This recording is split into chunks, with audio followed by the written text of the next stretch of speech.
Oh, here it goes. And we are back from spring break. So we got another episode of Between the Lines for you. Unfortunately, my co-host Gray is not here today, but you guys are going to be kicking it with me for the next hour. And I got a great show for you guys today. The WNBA has signed their new CBA agreement. For those of you who don't know what CBA means, it's your collective bargaining agreement between the players and the league. And then we got the WBC finals, Venezuela beats the USA. Now, contrary to what the box score says, it wasn't as competitive as y'all would think. Then we got the new NBA 65 game rule. Now, it's not new, but the NBA 65 game rule has drawn up some controversy again, with players again still complaining about it. And then we got a new segment on this show I'm going to try and call Player's Profile, where we're going to document and talk about a player's legacy, whether it's a player you don't know, a player who's super well known and a Hall of Famer. We don't know, but make sure you guys stay tuned. We got all that and more coming up during today's show. So stay right here. We'll be right back after this break.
And we are back. You guys are listening to the official radio station of Hillsborough College, Hawk Radio, and y'all are tuning into Between the Lines. Now, I got to apologize for the technical difficulties, but I hope you guys enjoy the moment of silence that we gave you guys today. Let that be your inner peace moment. I'm going to find my inner self. for today. All right, so now back to regular scheduled programming. The WNBA has officially signed their new collective bargaining agreement on March 20th, 2026, between the WNBA and the WNBA Players Association. So now this new collective bargaining agreement, there's a lot of new things in there that wasn't in the old one. That's very player beneficial. It benefits the players a lot for this go around for the next 7 years. So in this new collective bargaining agreement, there's new revenue sharing system expected to deliver more than $1 billion in player salaries and benefits over a lifetime of the agreement. There's a salary cap increase, which is nearly 5 times what it was originally, and it's set at $7 million for 2026. And it's up from $1.5 million in 2025. It has a historic salary growth across all contract levels, from a year one max to rise to $1.4 million, and an average salary to exceed $583,000 minimum salary, and the minimum salary is ranging up to $300,000 based on years of service. And then the landmark investments in players' experience, retirement benefits, and veteran recognition payments. The WNBA agreeing to a lot of these terms shows that they're willing to buy into the players and what they've been able to do for the league. Because you've seen the WNBA grow exponentially in popularity these last couple of years. Whether you like them, whether you don't, you have the Asia Wilsons, you have the Kelsey Plums, the Caitlin Clarks, the Angel Reeses, who have helped grow the product of women's basketball. And you're seeing it in college with a lot of these guys coming out now, with your Paige Beckers, your Flau'jae Johnsons, soon Juju Watkins, your hopefully Hannah Stolkes. You're seeing a lot of these players now grow the sport because they're no longer just sitting back and waiting for people to hand them anything. You're seeing their personalities on the court. You're seeing the competitiveness.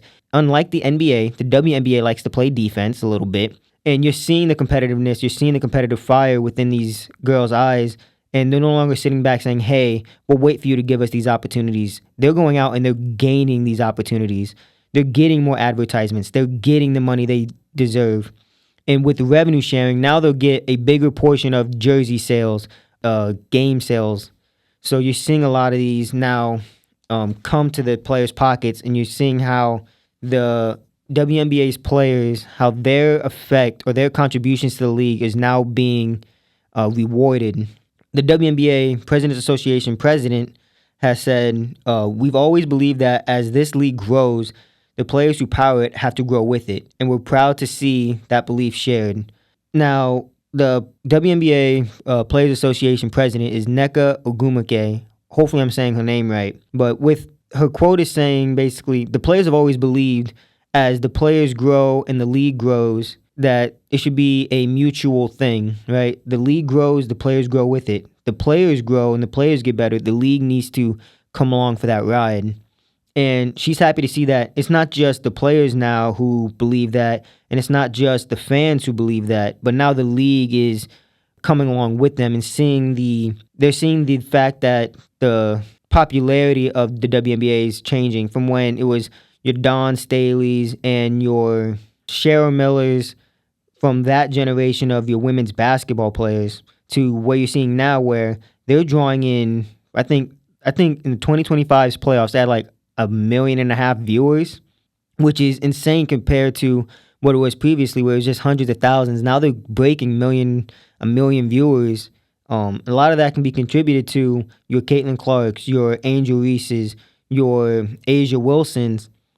As the play gets better, and you're starting to see these personalities, you're starting to see more of like the personalities you've seen in the NBA from like your LeBrons and your Tatums and your Steph Curry. You're seeing that in these women's athletes, and it only benefits the players going forward. It only benefits the product. And as the personalities get shown, it should lead to hopefully more commercials, more publicizing of women's basketball through ESPN, through Fox Sports. Hopefully, with this new CBA, they get the recognition they deserve. And you can already see in the CBA that the WNBA is ready to recognize them, but are the sports networks ready to recognize them? And hopefully they get more games on national television and not just the spots here and there. And then the 2026 CBA, the new one they just signed, it established the first comprehensive revenue sharing model in women's sports history. And that shows you how far women's sports has come since probably the 90s, where it was women's soccer, women's basketball, softball. You're seeing now people are taking recognition of women's sports, that it's no longer second fiddle to the men. They are one of the premier leagues in sports now, with women's hockey just winning gold at the Olympics. You got softball and volleyball now getting a professional league, with the WNBA getting this new revenue sharing, and women's soccer getting more money, or they should be getting more money if they're not already. But you're seeing the world is ready to back women's sports and show their support for them that they haven't been shown in the past, because they're showing that they're no longer the second fiddle. They're no longer willing to play second fiddle to men's sports. They want to be recognized as the athletes that they are, and no longer be looked at, oh, it's just women's sports. There's nothing to it. These ladies compete. They train all their lives to get to a point where they can say, I'm the best at what I do. I compete here in a professional level, or I make it to the Olympics. But I know as men sometimes, or as people who don't watch women's sports, we look at it as a joke, we knock it off. But when you actually sit there and watch the product, you see the product get better every day, especially with the WNBA. You saw it when Caitlin Clark first came out of college to the WNBA. You saw it with how she was able to benefit Aaliyah Boston, Kelsey Mitchell, Lexi Hall. But then you saw it with Angel Reese. I know a lot of us probably don't like her, but Angel Reese, her personality, her ability on the court, whether you like it or you don't, has shown that the WNBA is really to go further and push further and expand how they play. It's no longer pass, shoot. These guys are going one-on-ones. They're going ISOs, hitting step backs. They're jacking up threes from the logo. You got Sabrina over here shooting threes. You got Caitlin Clark shooting from freaking half court. So you can see these players are now willing to push the levels. You're about to get Paige Beckers in her second season, so you're going to see how she improves off of her rookie year. You're probably going to get Flau'jae Johnson coming out of this year. Hopefully Juju Watkins, but I know Juju Watkins is coming off an injury, so it's hit or miss with her whether or not she stays in college or she comes out. But you're going to see a lot of these young players who are exciting in college now come and make their mark in the WNBA. And it's an exciting time for women's basketball, and I'm all here for it. I think where they're going, where their trajectory is going, they have the potential to possibly, and I'm not saying they're ever going to be on the same level as the NBA, because it also took the NBA to get to the level where they're at, but they're on the trajectory to hopefully get somewhere near where even the WNBA, where the NBA was probably in the 80s or the early 90s. I think they can get there, especially with all these players coming out and their personalities. But that's where I stand on the WNBA. I'm excited to see where they go. I'm excited to see all these players who are in college come out and explode on the women's basketball scene. Make sure you guys stay right here, though, because we're about to go into break. Coming up after the break, we got the NBA 65-game rule and the new controversy that's coming with it. Whether or not you want to call it controversial, some players are now complaining about it again. But make sure you stay right here. We got a perfection of a show coming up, hopefully, after this.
And we are back. You guys are listening to Between the Lines on Hawk Radio, the official radio station of Hillsborough College. Now, we touched on the WNBA. Now we're going to flip and get rid of the W. Now we're going to talk about the NBA. The NBA's 65-game rule is back, making a little bit of controversy again because Pistons big man Isaiah Stewart said he feels like it hurts guys. And this comes after one of his players got hurt, and he's just short of the 65-game rule to be considered for end-of-year rewards. So for those of you who don't know what the NBA 65-game rule is, it stipulates that players need to play at least that many games to qualify for end-of-season rewards. And it has some exceptions. Now, don't get me wrong. It does have some exceptions.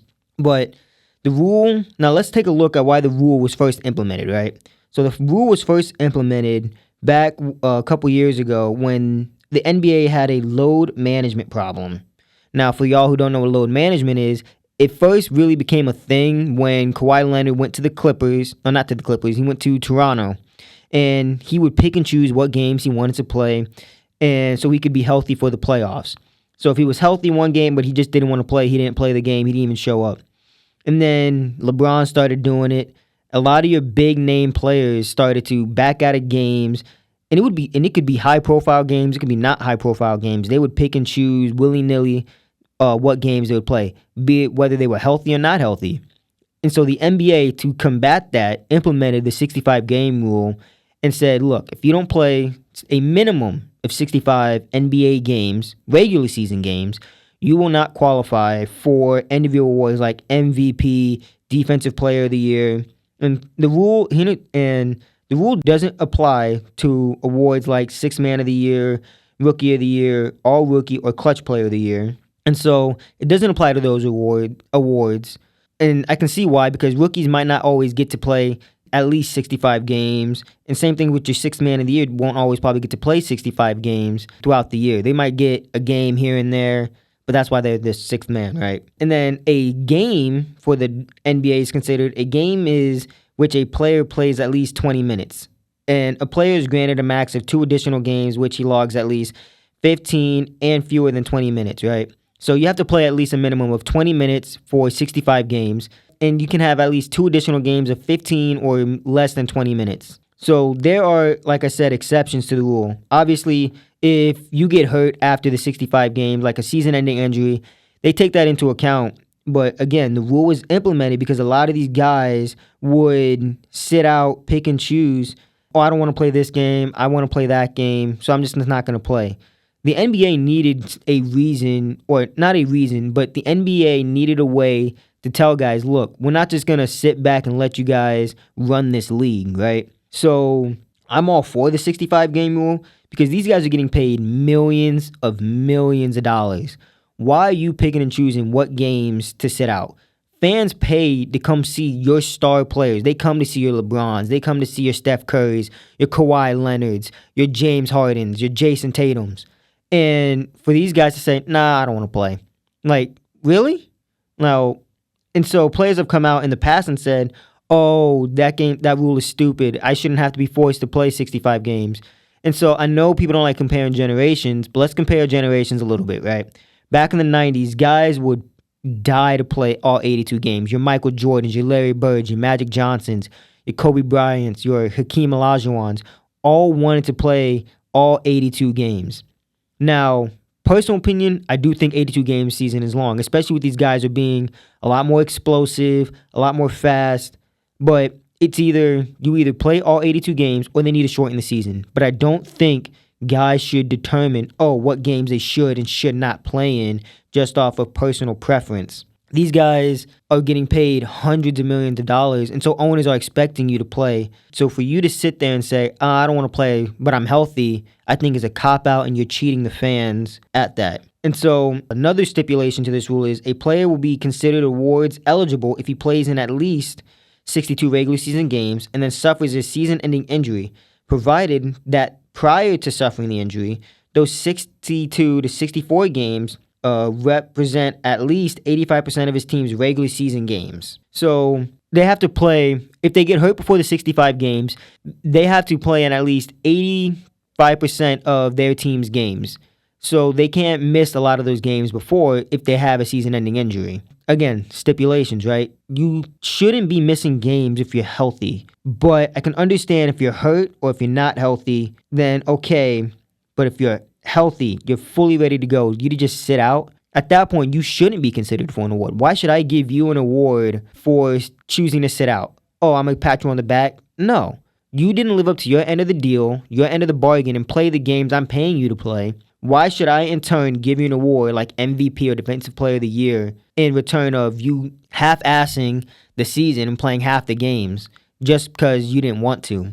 Now, there are some big names who don't qualify for these awards this year. Steph Curry is one of them. Giannis Antetokounmpo is one of them. LeBron James.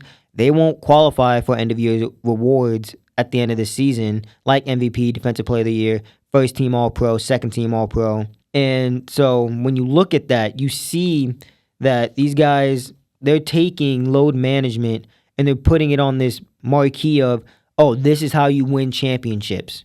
At the end of the day, when you look at the guys who have won the last 2 years, Oklahoma City won last year. They didn't load manage. At least to my knowledge, your star players on that team didn't load manage.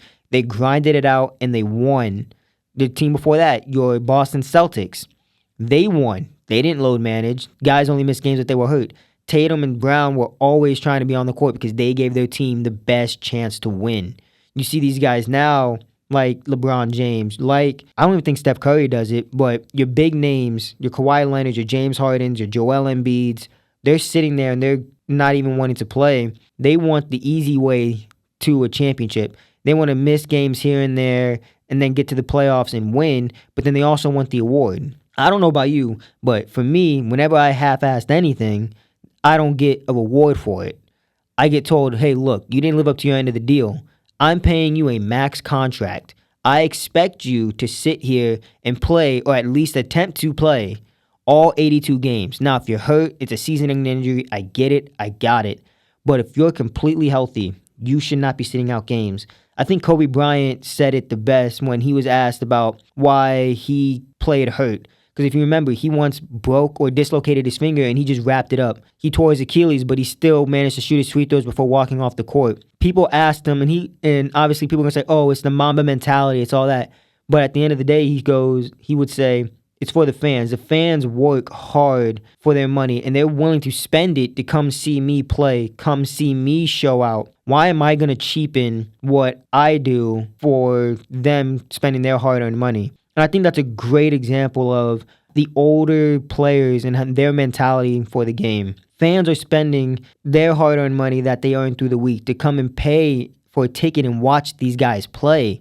And I think that's where the disconnect is between the fans and the athletes on these courts sometimes. Like, we work so hard during the week, and sometimes we think, I want to go see this guy play because might be my escape for the week, my escape for the day. But then you show up to the game, and then all of a sudden it's announced, oh, LeBron James isn't playing. Oh, Jason Tatum isn't playing. And it's like, that sucks because that's who I wanted to come and see play.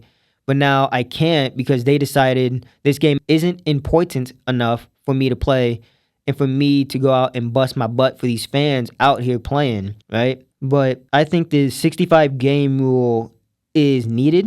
I think the 65-game rule, can it be maybe adjusted a little bit to account for maybe some injuries? Yeah, sure. Everything can always be made better. It can always be more perfected. But at the end of the day, I think it is needed because these players, I don't think, understand that it was implemented because you guys abused load managing. You guys abused the leniency the league gave you at the end of the day.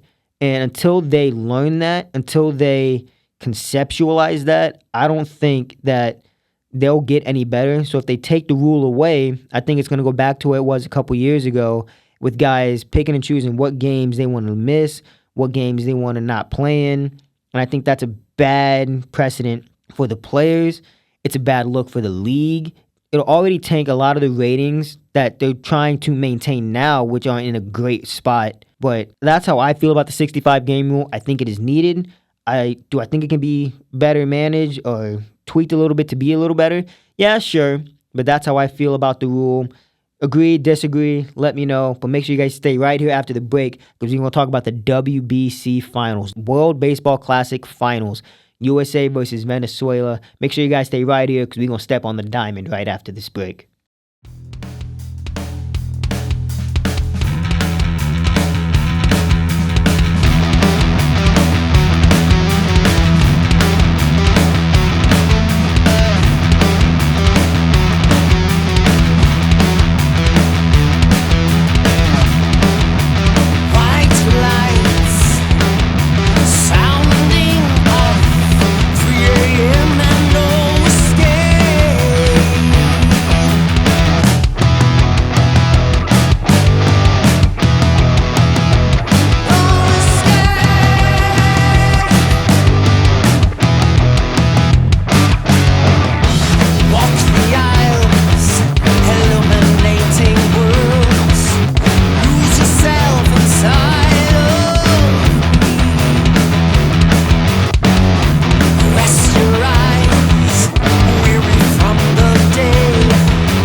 And we are back. You guys are listening to the official radio station of Hillsborough College, Hawk Radio, and y'all are tuning into Between the Lines.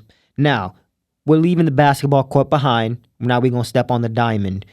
The WBC Finals, the World Baseball Classic Finals, was about a week ago, about a week and a half ago, and Venezuela took on the USA. Venezuela beat the USA 3-2, and it won its first ever WBC title. Now, contrary to the box score of 3-2, the game was not competitive at all. Venezuela dominated the USA for like 7 to 8 innings. The starting pitcher went 4.1 innings, allowing only 1 hit and had 4 strikeouts.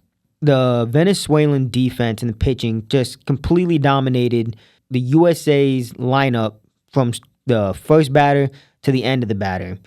I don't know what it was, but USA decided not to show up for that game, like, at all. They decided to leave their bats at home, their gloves at home. The pitching did phenomenal for Team USA. Their defense did pretty well for Team USA because Venezuela didn't score until the 3rd inning, and then on a sac fly, I believe, and then they didn't score, and then they go up 2-0 in the 5th inning, and USA wouldn't answer until the 8th inning. Like, it took them 8 innings to finally score 2 runs, and it was on a Bryce Harper 2-run home run. Now, here's some context to that. Up until the 8th inning of that finals, Team USA had only managed to score 2 runs in 16 innings. That shows you how they were struggling, given in the previous game against the Dominican Republic. And they walked into this game as a typical American, cocky and arrogant. And so they walked into that game overconfident. They thought they were just going to walk in and beat them.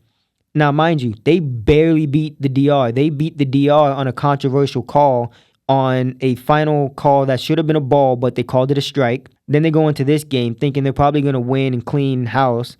The broadcasters, the commentators were sitting there hyping up Team USA, talking about, oh, it's the greatest lineup in baseball. It's the greatest thing we've ever seen.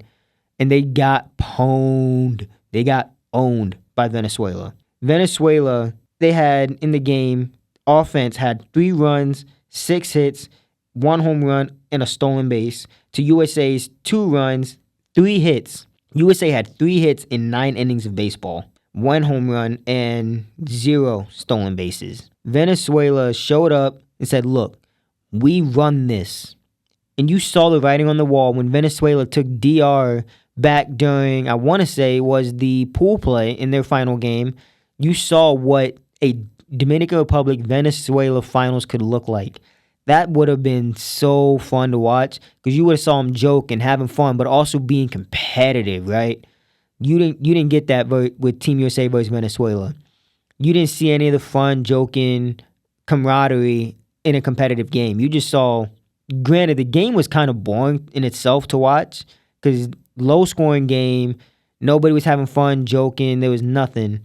The most exciting play of the game was probably Wilyer Abreu's home run in the 5th inning to go up 2-0, and he just straight up clobbered the ball, and he was so hyped coming around the bases to get home.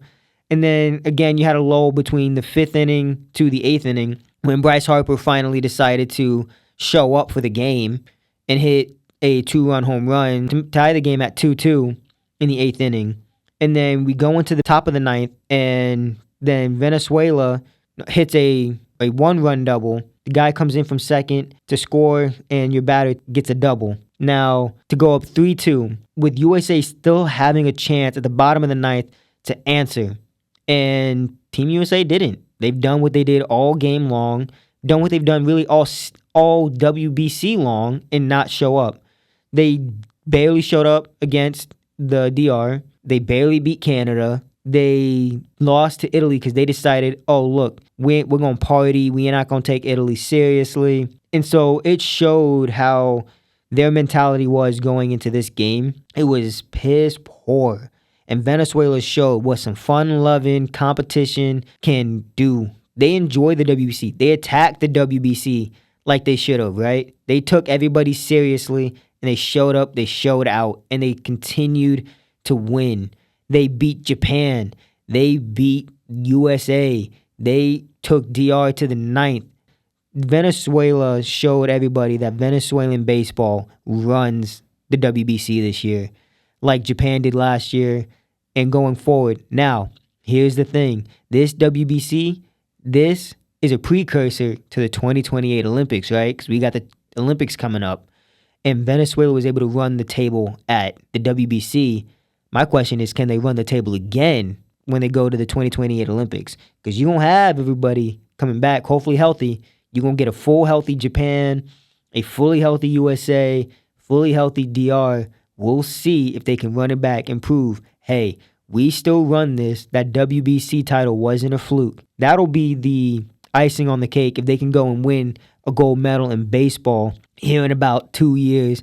They got time. They got opportunities to continue to learn these players because a lot of the Venezuelan WBC team are MLB players. So they're going to get some time to learn a lot of these USA players again, be it Aaron Judge, Bryce Harper, Cal Raleigh, Kyle Schwarber, Roman Anthony. They're going to get a look at them for another 2 years. We'll see if they can show up and show out again here in 2 years at the 2028 Los Angeles Olympics. I think they can do it. I'm hoping that they can stay healthy so there's no excuses if they win or lose. If they can do it, they'll prove that this wasn't a fluke. They deserve this title. I think they deserve it regardless. Granted, my team didn't win, and my co-host Gray made sure I knew that he was harping on me the day after, and so was my mother. Don't get it twisted. They were rubbing salt in the wounds because Korea didn't win, and we got mercy ruled. So, but we gonna brush past that. So don't worry. But the game again, don't be fooled by the box score. The game itself was not even competitive. They had one home run that was able to tie the game 2-2, but the game itself was not competitive at all in any stretch of the means. Offensively wasn't competitive. Venezuela was killing them offensively. Defensively, you can maybe say USA was hanging in there, but if you take away the defense, Venezuela wiped the floor with them. They controlled the game for 8 innings, 9 innings, and they proved that USA should not have been in the finals. It should have been the Dominican Republic versus Venezuela, and that game would have been so much more fun to watch, so much more competitive, probably would have been a higher scoring game. But that's how I feel about the Classic. That's how I feel about the finals of the Classic. I sat there and watched the entire game in its entirety, even though I said it was boring. But hey, I was excited. I was watching the game because I wanted to see the outcome. I wanted to see if Venezuela could win their very first WBC title, and I was curious if USA could run it back and avenge losing last year. But that's how I feel about the finals. Make sure you guys stay tuned right here after the break. We got our very first player profile coming up right after this. It might be a Hall of Famer. It might be someone you've never heard of. You don't know. You got to stay here to find out. So we'll be right back after this break.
And we are back. You guys are listening to the official radio station of Hillsborough College, Hawk Radio.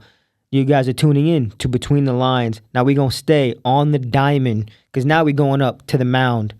This player has played 476 games and he's a current MLB Hall of Famer. And he is a Red Sox legend, Pedro Martinez. Now, for many of y'all who don't know Pedro Martinez, he is a Red Sox legend, like I said. He first signed with the Dodgers back on June 18th, 1988. He didn't get real much playing time until 1993, where he finally saw some regular season work with the Dodgers bullpen. He posted a 10-5 record in 65 games while striking out 119 batters in 107 innings. Now, that's some pretty good numbers, if I can say so myself. Following the 1993 season, the Dodgers would trade Martinez to the Montreal Expos. Now, for y'all who don't know the Montreal Expos, they're not a team anymore, obviously. They used to be a team back in like the 90s, early 2000s. He was a pitcher for them, and that's where he really first made his name, was back with the Montreal Expos. But they traded Martinez to the Expos for second baseman Delino DeShields, who I don't know who Delino DeShields is, but I don't think that's a comparable trade in my opinion. But over the next 2 seasons, he would harness his fastball, including a game on June 3rd, 1995, where he would throw a near no-hitter until surrendering a hit in the 10th inning. He took a no-hitter into the 10th inning in just his second season with the Montreal Expos, which is crazy. And if he doesn't surrender a hit, who knows? He could have probably had a no-hitter that day. And then Martinez was named to his first All-Star game in 1996, so the following year after throwing a near no-hitter in 95. Again, he made his name playing for the Montreal Expos. In 1997, Martinez would explode onto the scene, posting a 17-8 record with a 1.90 ERA. For those of y'all who don't know what an ERA is, it's his efficiency rating. He won, which was a National League best, and a 13 complete games, striking out 305 batters en route to his first Cy Young Award. Now, for y'all to know what a complete game is, it's being able to go all 9 innings.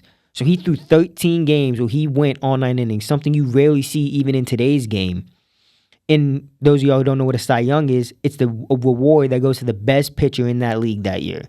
He won his first Cy Young, meaning he has multiple, and we'll get to those. But he had his first Cy Young in 1997, striking out 305 batters, which is insane. The Expos would then trade Martinez before the 98 season, knowing he would become a free agent when the season ended. And where did they trade him? To the team I said he was a legend, the Boston Red Sox. Immediately following the trade, the Red Sox made sure to lock him in for the next 7 seasons. In 1998, Martinez would finish second in Cy Young voting after going 19-7. Then, in 1999, he would go nuclear, going 23-4 with a league-best 2.07 ERA and 313 strikeouts, winning the Triple Crown. Becoming only the 8th player to post 2 300-strikeout seasons while setting a new mark, and it's since been broken, with 13.2 strikeouts per 9, and he finished second in AL MVP voting.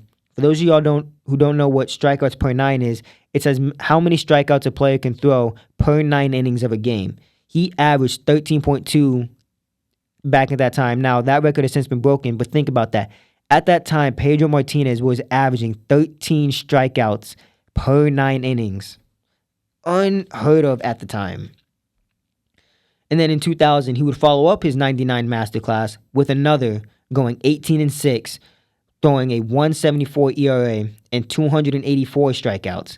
He had an even better ERA than the year he did before, which is crazy because they did 2.07 the year before, which was a league best. And then he turns around and throws a 1.74 ERA with 284 strikeouts. He allowed 128 hits in 217 innings. And he capped off his 2000 season by winning his 3rd Cy Young in just 4 years. In 2001, he would battle shoulder issues. In 2002, though, he bounced back, posting a 20-4 record again, leading the AL in ERA with a 2.26 and throwing 239 strikeouts. And he finished second in Cy Young, becoming the first pitcher to lead his league in ERA, WHIP, strikeouts, and winning percentage and not win the Cy Young. In 2004, Martinez would stake his claim with the Red Sox and help the Red Sox finally break the 86-year drought the Red Sox had of not winning a World Series. That is when he really became a Boston Red Sox legend.